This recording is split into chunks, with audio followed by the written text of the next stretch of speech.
시청자 여러분, 안녕하십니까? 화식전을 강의하면서 가장 어려운 점은 화식의 의미를 꼬집어 달라는 겁니다. 딱 한두 마디로 해달라는 것이죠. 또 어떤 사람들은 오리구이, 불고기, 별 이상한 질문들을 다 받게 됩니다. 일반적인 교양 도서도 한 권을 다 읽어야 제목을 단 의미를 겨우 깨닫게 되죠. 그러므로 화식의 의미에 대해서도 너무 집착을 하지 말기 바랍니다. 제 강의를 다 듣고 나면 화식 이외에는 적절한 단어는 없다는 것을 알게 될 겁니다. 진리를 터득하기까지는 공을 들이고 시간이 필요합니다. 여러분에게 익숙한 재테크는 어떤 의미입니까? 정확하게 알고 계시나요? 알고 계신다면 재테크를 실행에 옮겨 보신 적 있나요? 열심히 아끼고 저축하고 살았다고 하시겠죠? 그러나 그것이 재테크는 아닙니다. 재테크는 정체불명의 단어입니다. 돈을 버는 어떤 기술? 일본에서 만들어진 말이죠. 그 이후 재테크 서적이 산더미처럼 쏟아졌고 그 책을 보고 재테크에 성공한 사람은 거의 없습니다. 차라리 본능적으로 선택을 한 것이 대박을 친 경우는 많다고 할 수 있겠습니다. 지난 4.15 총선을 앞두고 증권가에서는 이낙연 대권주라는 것이 돌아다녔습니다. 어떤 데는 반기문 대권주라고 떠돌아다녔는데 제 후배는 2억 5천을 투자했다가 반기문 후보가 사퇴하는 바람에 모두 날렸다고 하더라고요. 또 언젠가는 박근혜 후보 지인들이 경영하는 회사의 주식이 대박을 칠 조짐이 보인다고 하였고, 또 지방의 어느 도시는 철도 역사가 생긴다면서 대박당으로 나오고, 강동구와 연접한 하남시이면은 개발하지 않을래야 않을 수가 없는 곳이라면서 비싼 값에 거래가 성사되고, 하여튼 다양한 곳에서 다양한 방법으로 국민들을 홀리는 시도가 끊임없이 지속되고 있습니다. 그 땅이나 주식을 산 사람들이 부자가 되었을까요? 아니죠. 어린 반푼어치도 없는 일이었습니다. 화식이란 재화의 확대 재생산을 의미합니다. 그런데 여기에는 여러 가지 조건이 있습니다. 일단 지식이 뒷받침되어야 합니다. 지식이 없이 어쩌다가 황소 뒷걸음에 밟힌 쥐를 줍듯이 해서는 안 되는 거죠. 지식이 없는 성과는 반드시 파탄나게 되어 있습니다. 어쩌다 얻은 한 번의 성과에 도취된 나머지 엄벙덤벙 뛰어들다가 그르치는 경우가 참 많죠. 한 번의 성과를 과대평가하면 자만심이 생기고 자만심이 이를 그르치는 경우가 참 많습니다. 그렇기 때문에 지식이 뒷받침되어야 하는 것이죠. 원리를 이해해야 하는 겁니다. 제가 화식의 원리를 전하려고 여러 각도로 예를 쓰는 이유가 바로 여기에 있습니다. 그 다음은 반드시 실행해야 됩니다. 지식이 현장에서 실행되었을 때 바람직한 결과로 선순환됩니다. 화식전에서 거론되는 부자들은 원리를 잘 알고 있다가 시기가 무르익으면 사고팔고를 반복하였죠. 원리만 알고 있으면 돈을 불리는 것보다 더 쉬운 것은 없습니다. 원리를 모르기 때문에 디시전 포인트를 거꾸로 잡는 겁니다. 팔아야 할 때 사려고 덤비고 사야 할 때 팔아버리고, 골프채나 테니스 라켓을 거꾸로 잡고 공을 치는 것과 같습니다. 제대로 안 나가죠. 화식의 원리를 알고 있는 사람들은 세상의 흐름에 순응하면서 재산을 불리기 때문에 시비에 걸릴 소지가 없습니다.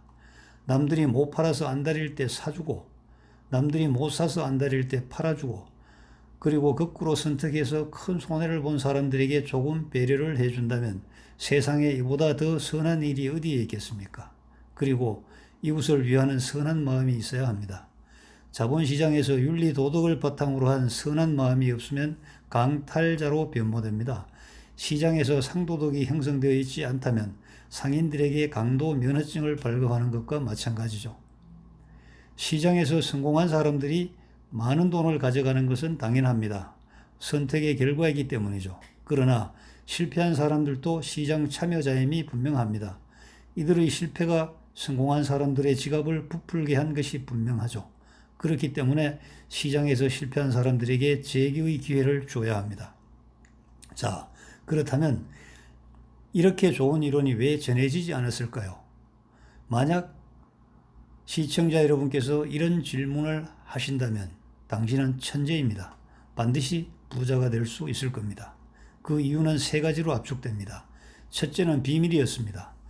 아는 사람들끼리 비밀리에 전수되었던 정말 부자의 비밀 코드였던 거죠. 아버지가 아들에게, 아들이 손자에게 은밀히 알려주고 자기들끼리만 부자로 살았던 이론입니다. 비밀이었던 겁니다. 만약 여러분이 이런 이론을 알았더라면 동네방네 알리고 다녔을까요? 영업 비밀인데 남들에게 알려줬을 리가 만무하죠. 아니라고요. 본성의 귀를 기울여 보세요. 그 다음은 금지되었기 때문입니다. 사마천이 자기 생식기를 절단당하고 너무나 억울해서 부자의 비밀을 탐구한 것까지는 좋았는데 황제를 비난해버렸습니다.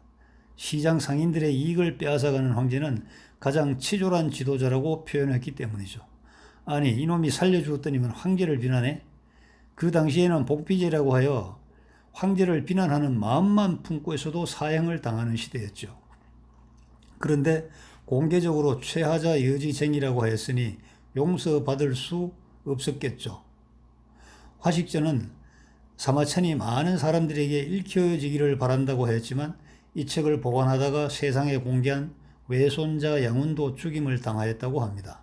금서가 되어 읽을 수 없게 되었고 이런 상태가 오래오래 지속되었기 때문에 세상에 공개되지 않았기 때문에 관심 밖으로 사라진 것입니다.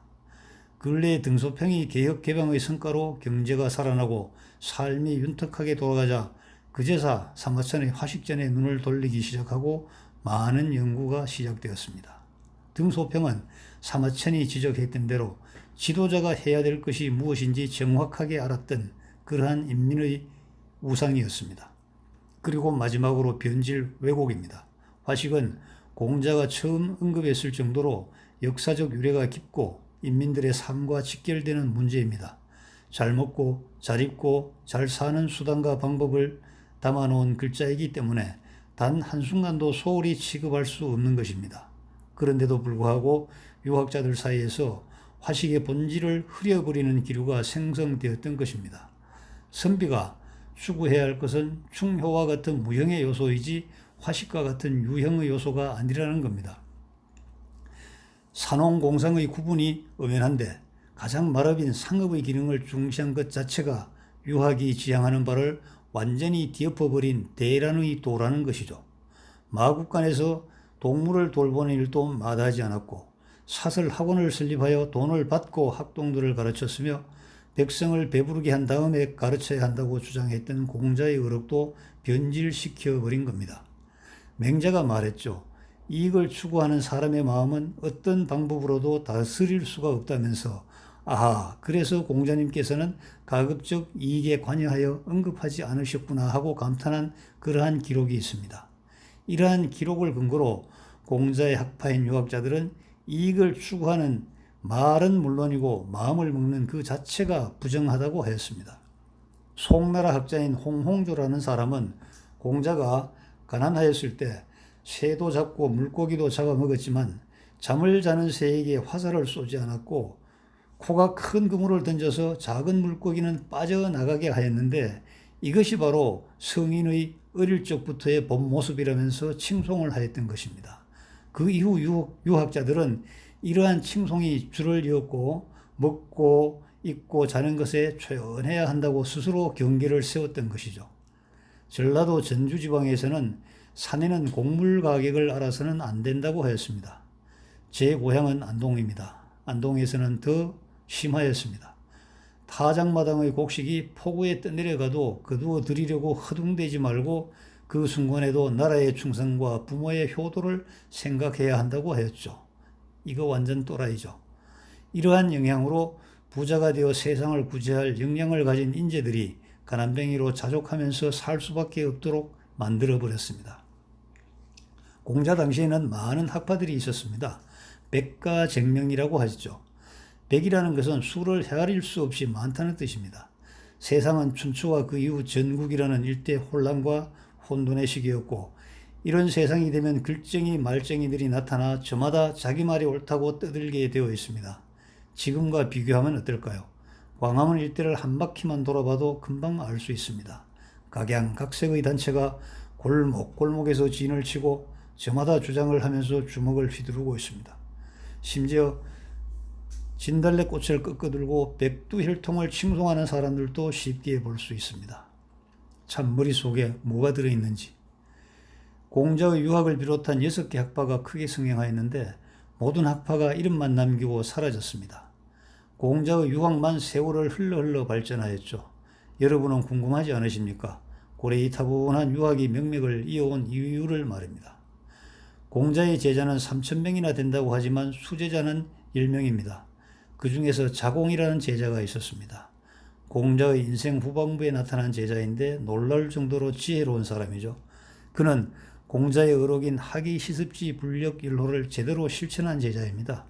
배우고 나가서 벼슬도 하고 또 벼슬에서 물러나서 무역에 종사하여 큰 돈을 벌었기 때문입니다. 배운 사람이 큰 돈을 벌어서 스승을 위하고 세상을 위한다는 것은 아름다운 것이죠. 그래서 자공은 유상의 효시라고 일컬어지는 겁니다. 지금도 유명 대학을 졸업한 CEO들이 세계 유수의 기업을 이끌고 있는 것과 일맥상통합니다. 사마천은 자공이 없었더라면 공자가 유명해지지 않았다는 겁니다. 자공은 공자가 죽자 모든 제자들이 3년상을 치르고 떠나갔지만 혼자서 6년상을 치렀습니다. 길에 공자를 흠모하여 찾아드는 제자들과 많은 사람들에게 공자의 정신세계와 학문을 기억하게 하고 무역을 하면서 친교를 다졌던 제후들을 통하여 공자의 명성과 학문이 천하에 골고루 퍼지게 하는 기틀을 잡은 것이죠. 가장 중요한 것은 경제력이 있었기에 가능하였다는 겁니다. 가난에 찌들어 살았던 원헌이나 안회와 같은 제자들이 할 수 있는 것은 사실상 없었습니다. 자공이 경제력을 활용하여 세력을 모으고 공자의 유학이 기반을 다져서 세상에 널리 깊이 뿌리를 내리게 한 것이죠. 우리나라 조선 중기의 학자인 오당 이상수는 공자가 공자다웠기 때문에 공자가 된 것이지 자공 덕분에 공자가 존재한다는 것은 가당치 않다고 반론을 펴기도 하였습니다. 마지막으로 학이 시습지 불력 율로에 관한 설명으로 마치겠습니다. 지금까지 배우고 때때로 익히면 즐겁지 아니한가로 해석을 하였습니다. 틀렸습니다. 대치동 재수학원에서나 있을 수 있는 해석입니다. 배우고 반복 학습의 효과를 강조하는 선에서 머무르는 글이 아니기 때문입니다. 학은 교실에서 배우는 학문의 기초이론이며 습은 현장에서 통용되는 산업의 원리입니다. 습으로 연결되지 못하는 학은 무용지물입니다. 궤변입니다. 개똥철학입니다. 학은 습을 위해 존재합니다. 습의 원리에 위배되는 것은 더 이상 학문이 아니죠. 초기 경영학을 보십시오. 호돈 공장의 실험과 같은 모든 실험을 바탕으로 경영학 이론이 정립되는 겁니다. 습의 환경이 달라지면 또 다른 학이 자리를 잡는 것이죠. 그렇기 때문에 학과 습은 상호 보완적 피드백의 과정을 거쳐서 탄탄한 자리를 구축, 발전하는 것입니다. 요즘도 대학에 가보면 수십 년 전에 고리타분한 이론으로 한 학기를 수강하는 경우를 볼 수 있습니다. 교수는 오래전에 빛바랜 자료를 가지고 21세기를 바라보는 초롱초롱한 눈망울을 가진 학생들 앞에 서 있습니다. 부끄러운 줄도 모르는 것이죠. 화식은 단순하게 재산을 불려서 배 터지게 잘 먹고 잘 살자는 돈벌이 이론이 아닙니다. 사람들은 능력의 차이가 있고 세상 변화에 적응하는 안목이 천차만별입니다. 재화가 통용되는 시장에서 돈을 벌게 되는 사람도 있고 잃는 사람도 있습니다.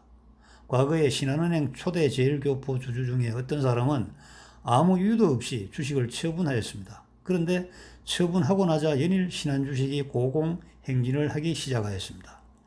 은행을 설립할 정도라면 경제력은 물론이고 세상을 잃는 안목도 가졌으리라고 생각할 수 있는데 어찌된 영문일까요? 시청자 여러분, 저의 화식 강의는 깔깔 웃거나 울화를 해소하는 그런 사이다 강의가 아닙니다. 한때는 비밀이었고 또 한때는 금지되었고 또 오랜 기간 왜곡 변질되었기에 여러분들이 접할 수 없었던 경제 이론을 여러분에게 전해드리는 강의입니다. 원리를 알고 있으면 여러분의 가게는 가난에서 멀어지고 선을 행하는 부자의 대열로 합류하게 될 것이라고 확신합니다. 다만 원전을 강의하려니 임팩트가 부족하고 원전과 관련된 세상 일들을 거론하려니 어딘가 산만하고 쉽지 않군요. 하지만 여러분이 관심을 가지고 좋아요, 구독을 눌러주신다면 반드시 보람된 결과로 이어지도록 노력하겠습니다. 여러분의 가정에 행복이 깃들기를 축원드립니다. 감사합니다.